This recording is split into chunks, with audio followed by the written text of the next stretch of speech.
အရှင်ဇာနာတိကရွှေပါရမီတော်ရထူးမထူးလှုပ်ထူးမဘဝထူးမယ်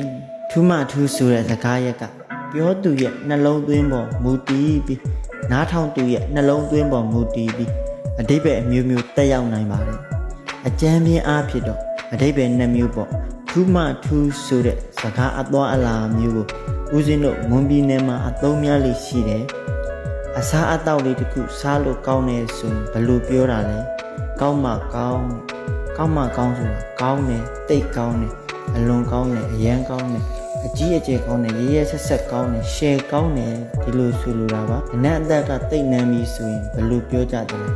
နာမနန္ဒာမွန်ပြည်နယ်ကပြောတယ်နော်ရန်ကုန်မှာတော့အရန်နန်တယ်လို့ပဲပြောတယ်အညာမှာဆိုရင်တော့နန်ချက်ကတော့ရက်ဆက်တယ်လို့ပြောမှာပေါ့အဲ့ဒီတော့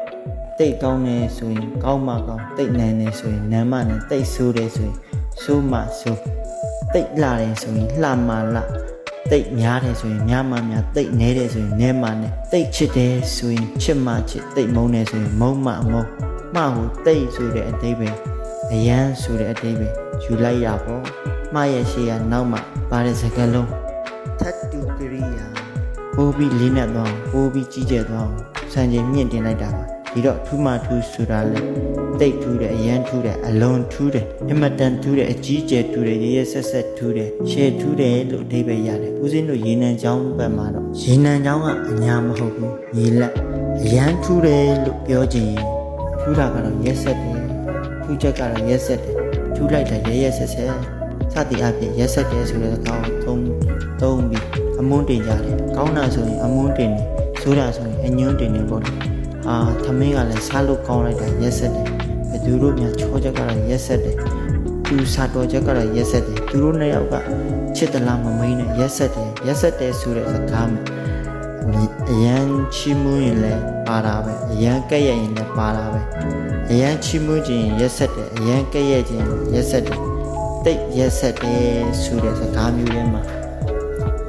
အားတဲ့ရက်ဆက်တယ်နဲ့မတူဘူးမကျင်နာလို့စိတ်ငါလို့ညှင်းမဲနှိပ်ဆက်တာကိုချင်းမစာနာတာကိုရည်ညွှန်းတဲ့ရက်ဆက်တယ်နဲ့ဘာမှမဆိုင်ဘူးသူ့ဒေတာနဲ့သူဒေတာအသုံးစကားပါပဲသူ့နေရာနဲ့သူသုံးရမှာပေါ့ကိုရက်ဆက်တာနဲ့ရောထွေးပြီးအဓိပ္ပာယ်မရှိဒါနမိတ်မကောင်းမသုံးတင်ဘူးပြဿနာမရှာတင်ဘူးမဝေဖန်ပါနဲ့သူ့အဓိပ္ပာယ်နဲ့သူနော်ဗိုက်တယ်ဆိုတာခေတ်သုံးစကားလုံးတွေလည်းနီးတူပါပဲသူ့အဓိပ္ပာယ်နဲ့သူ့ရည်ညွှန်းချက်နဲ့သူမိုက်တယ်ဆိုတာတိတ်ကောင်းတဲ့အဓိပ္ပာယ်ပဲရိုင်းတယ်လို့သဘောမထားပဲနဲ့သူခင်းတဲ့သူအသုံးတော့နားလည်ခံစားလို့ရတာပေါ့ပေါ့ပါပြောလို့ရတာပေါ့တခါတရံခေတ်စကားနဲ့ပြောလိုက်မှအဓိပ္ပာယ်ပေါ်လွင်သွားတာမျိုးရင်းနဲ့ထိသွားတာမျိုးဒါကြောင့်နဲ့ထူးမှထူးဆိုတာဘာအညာတန်မြေလက်တန်နဲ့ပြောရင်ရဲရဲဆက်ဆက်ထူးတယ်နောက်တစ်မျိုးအဓိပ္ပာယ်ကြတော့ထူးမှထူးဆိုတာထူးမှပဲထူးတယ်လို့အဓိပ္ပာယ်ရတယ်ထူးမှပဲထူးတယ်မထူးရင်မထူးပေါ့အကြောင်းထူးမှအကျိုးထူးတယ်အကျိုးထူးမှအကြောင်းထူးတယ်အကြောင်းထူးလို့အကျိုးထူးတယ်အကျိုးထူးလို့အကြောင်းထူးတယ်ဆိုတဲ့သဘောပါပဲမှကိုကြောင်းဆိုတဲ့အဓိပ္ပာယ်လို့ဆိုတဲ့အဓိပ္ပာယ်ယူလိုက်တာပါမှရဲ့ရှင်းနောက်မှာပါတဲ့စကားလုံးတွေအကြောင်းနဲ့အကျိုးဒါမှမဟုတ်အကျိုးနဲ့အကြောင်းကိုညွှန်ပြနေတာပါလောကနယ်ပယ်မှာရောဓမ္မနယ်ပယ်မှာပါအကြောင်းနဲ့အကျိုးဆက်နွယ်မှုအကျိုးနဲ့အကြောင်းဆက်နွယ်မှုမရေမတွက်နိုင်အောင်အများကြီးရှိတဲ့အထက်မှာဒီထူးမှထူးရဲ့ဒုတိယအဓိပ္ပာယ်ကတော့အရန်ကိုကျယ်ပြန့်ပါတယ်အရန်ကိုအရေးအတွက်များပါတယ်အကြောင်းအကျိုးနေရာမှာပုဂ္ဂိုလ်ကိုထားပြီးသူထူးမှကိုထူးတယ်ကိုထူးမှသူထူးတယ်ဆိုတဲ့အဓိပ္ပာယ်လည်းယူလို့ရသေးတယ်နော်သူကကိုယ့်အပေါ်ထူးထူးခြားခြားကောင်းထားမှကိုကသူ့အပေါ်သူကူညီလို့တဲ့ကထူးထူးခြားခြားပြန်ကောင်းတယ်သူထူးမှကိုထူးတယ်ကိုကသူ့အပေါ်ထူးထူးခြားခြားကောင်းထားမှသူကလည်းကိုအကူညီလိုတဲ့ခါထူးထူးခြားခြားပြန်ကောင်းတယ်ကိုထူးမှသူထူးတယ်ပေါ့အပြန်အလှန်သဘောပါပဲနော်ထူးမှထူးကိုသူထူးမှကိုထူးတယ်လို့လည်းယူလို့ရတယ်ကိုထူးမှသူထူးတယ်လို့လည်းယူလို့ရပါတယ်နှစ်မျိုးစလုံးရပါတယ်မှားရဲ့ရှင်းနောက်စကားလုံးအကြောင်းအကျိုးနေရာမှာပုံကိုနှစ်ယောက်မထားတော့ပဲတယောက်တည်းထားလိုက်ရင်တော့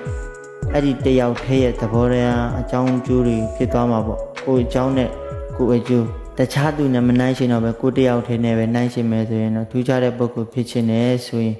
ထူးအောင်ရင်လုပ်ပါကိုဘက်ကထူးမှထူးတယ်ဆိုတဲ့အဓိပ္ပာယ်ပါပဲထူးတဲ့အကြောင်းရှိမှထူးတဲ့အကျိုးရှိမယ် အကြောင်းထူးမှအကျိုးထူးတယ်လို့ဆိုပါတယ်ထူးမှရှေ့ထူးကအကြောင်းထူးပါနောက်ထူးကအကျိုးထူးပါထူးမှအကြောင်းထူးမှအကျိုးထူးတယ်ကိုယ့်ဘက်ကထူးအောင်လုံးမှထူးအောင်ကြိုးစားမှထူးဆိုတဲ့ကောင်းကျိုးတွေရမယ်ထူးတဲ့ချမ်းသာခံစားနိုင်ရင်စိတ်သက်ထူးမှဘဝထူးမှအပြောအဆိုထူးမှအလုပ်ထူးမှအိဗယ်ရပါတယ်စိတ်သက်နဲ့လုံးရဲ့ထူးမှဘဝထူးကိုပိုင်ဆိုင်နိုင်မယ်ပုဂ္ဂိုလ်ထူးတွေဖြစ်မယ်ဆိုတဲ့အိဗယ်နဲ့ပြောချင်ပါတယ်ထူးခြင်းရင်ထူးအောင်လုပ်ဆိုတဲ့အိဗယ်ပါပဲထူးမှထူးပါတယ်ဆိုတဲ့အိဗယ်မျိုးပေါ့ထူးမှထူးပါတယ်ဒီနေ့ဦးစင်းတို့ပြောမယ်ထူးမှထူးရဲ့အဓိပ္ပာယ်ကတော့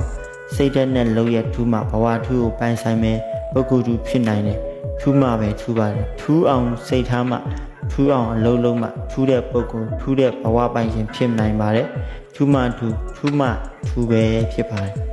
စိတ်ဓာတ်နဲ့လုံးရဲ့ရင်းမှဘဝရဲ့အကျိုးပေးထူးပါတယ်စိတ်ဓာတ်နဲ့လုံးရဲ့ထူးမှဘဝရဲ့အကျိုးပေးအကြောင်းပေး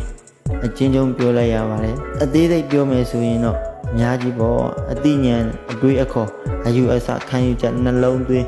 မိတ်ဆွေမိကောင်းစသည်အပြင်ထူးရမယ့်အဓိပ္ပာယ်ကြောင်းရတယ်အများကြီးပါပဲ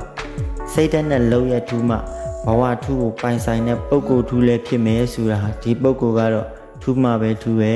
တိတ်ထူးတယ်အရန်ထူးတယ်အလွန်တရာထူးတယ်အမတန်ထူးတယ်အကြီးအကျယ်ထူးတာပဲရရဆက်ဆက်ထူးတာပဲရှယ်ထူးတာပဲဆိုတဲ့အဓိပ္ပာယ်လဲအလိုလိုပြည့်စုံသွားပါတယ်နော်ထူးမှထူးတယ်ဆိုတဲ့အဓိပ္ပာယ်ကိုပြောလိုက်ရင်တိတ်ထူးတယ်ဆိုတဲ့အဓိပ္ပာယ်လဲအလိုလိုပြောပြီးသားဖြစ်သွားပါတယ်ဒါကြောင့်ထူးမှပဲထူးတယ်ဆိုတဲ့ထူးမှထူးကိုစံနမူနာထားလောက်အောင်ပြောကြတာပေါ့နမူနာရရင်ချက်ထွင်ပြီးတော့သုံးလို့ရပါပြီချက်ထွင်ပြီးသုံးလို့ရပါပြီနော်ထူးမှထူးစိတ်ထူးမှလူထူးမယ်